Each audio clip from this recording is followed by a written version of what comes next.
Morning, guys. I'm exercising in the gym today. In case you're wondering what that looks like. It's nothing real fancy, but it's good. It's good enough for me. This morning, my husband woke me up. That was cool. That doesn't happen a lot. He's not a morning person, but he woke up. And we all took the dog for a walk, and I was like, "Hey, I'll just stop at the gym on the way back." The nice thing about this gym is the clubhouse has dog treats. And so he came in, got a dog treat. He's real happy. There's a fan right there. Feels really good. I decided to test myself today, so I did the hills on the treadmill. Level 1. Don't get too crazy. Not yet. But it's fun. I'm sweating. Gotta run home, take a shower before school starts. Oh. Man, school's gonna be great today. So I've been doing night school. Yesterday I didn't get to sleep until close to midnight probably. But it was a learning experience. I did some cool haircuts. But today I'm getting pampered. I get like a deep condition and my eyebrows waxed. I might lighten my base, but I'm not sure yet. We'll see what happens. And then at night school I'm concierge, so no appointments. It's gonna be fun working on my dolly. Gotta roll some perms. So there's a mirror. I don't know, can you see it, that mirror? And it faces the treadmill. So you watch yourself run. Yesterday that was a little weird. Today it got a little bit better. You know, if you stare at your legs in the mirror long enough, they don't feel like yours. It's like you're watching somebody else. And then I was making fun of myself because I have one leg, you know, like it runs just fine, and the other one goes like whoop, whoop, whoop. I was like, that's cool, thanks mirror. Now I know my leg does this and I can't change it. It's cool. Whatever. But yeah, if you guys run with the mirror, you stare at the mirror long enough, it's not going to feel like you're watching yourself. You're watching someone else. Especially if you change your hair every day, because then it really changes it. So my Civet for the morning, my sister sent me a message that I woke up to, and it was she's talking about how she likes to focus on the things she can change and tries not to focus on the things she can't change. Sometimes we're really good at that. I don't know about you guys, but I'm really good at focusing on the things I can't change, and that just got me thinking. It reminded me of what my therapist said. She said that you have 3 options when you're in a situation. Well, 3 healthy options. You can change it, 1, leave it, or surrender to it. And I know surrendering sounds scary, but we'll get there.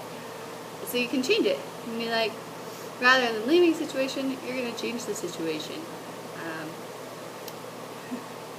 I know sometimes I don't understand what my learning leaders are doing or why they do things the way they do, but instead of getting upset with them, like I want to, I can change it.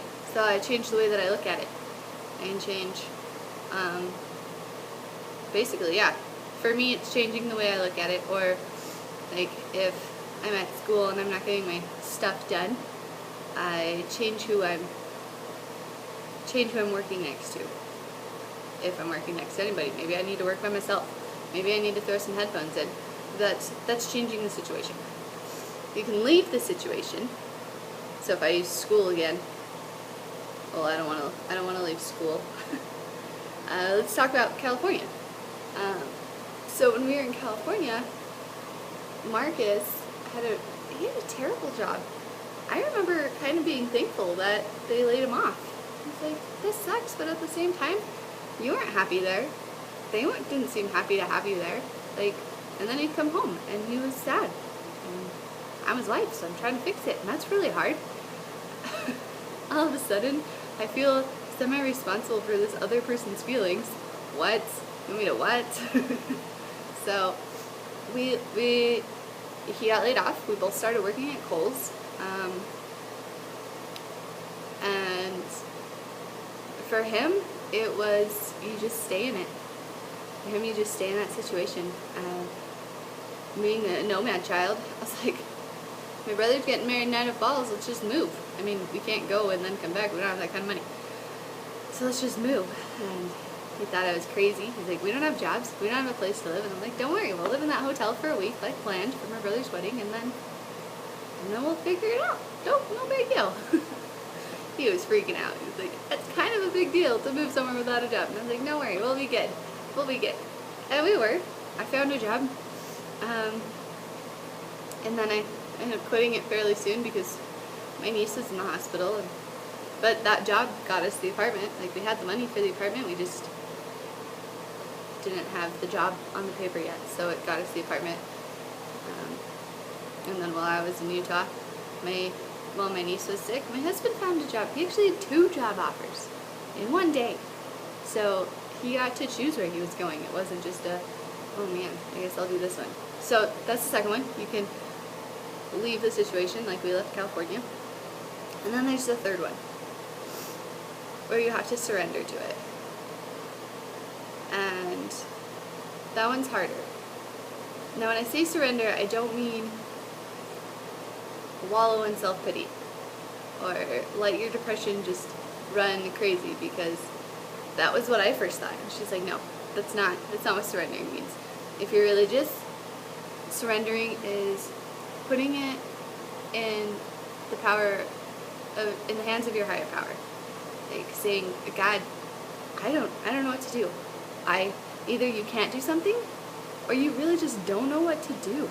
And for a minute in time, you have to surrender to it. You just be like, okay, this is what's going on, and I'm gonna let you handle it, and I'm just gonna make the best of it while you handle it. It's cool. Or in the case of my health, I've been surrendering to it, and for 9 years, that's what I needed to do. I just needed to surrender to the fact that my body couldn't do what I thought it was going to do. Like, for 12 years, it did one thing. Well, not one thing. Yeah, it did one thing. It did whatever I wanted it to do. My body's awesome, and I wanted to do something, and my body would do it. We had a great relationship. But then we didn't. Then it stopped working for me. Some messages don't get where they need to go anymore, and it's hard. Or you get too many messages and it's like a highway jam, and then you're not moving at all, and you're just like getting out of your car to play hopscotch because it's more like you're in a parking lot instead of a freeway. So I surrendered to it. I was like, okay, I can't do what I wanted to do. I can't keep up with the football team. If I played, like, they can't rely on me, I can't rely on me, so how can I expect my teammates to rely on me? So I stopped. I surrendered to my situation. Now, I feel like you can do all three at the same time, but that's a little advanced. So if you're not ready to try and do all three at the same time, take a minute. Maybe not all three, maybe 2 at a time. It's like I surrendered to my body not doing what it can do, but I still want to be a part of football, so I was a manager. And I loved it. I thought it was great. I was still socially awkward. I'm still socially awkward, guys. I get really shy. So if I'm in a large group and I want to talk to you, I won't know what to say. I might just stand there and stare at everybody awkwardly. If I do, you can just talk to me. Maybe it'll loosen me up. Ooh, this is almost 10 minutes long. I gotta go. Want to see my husband before he goes to work. So, thanks for watching my vlog, guys. Thanks, Kimberly, for the inspiration. And if you guys have anything you want my inside about or want to hear me talk about, let me know. Oh, and if you subscribe, then you can get it even if I don't post it on Facebook. Alright, love you guys. Bye.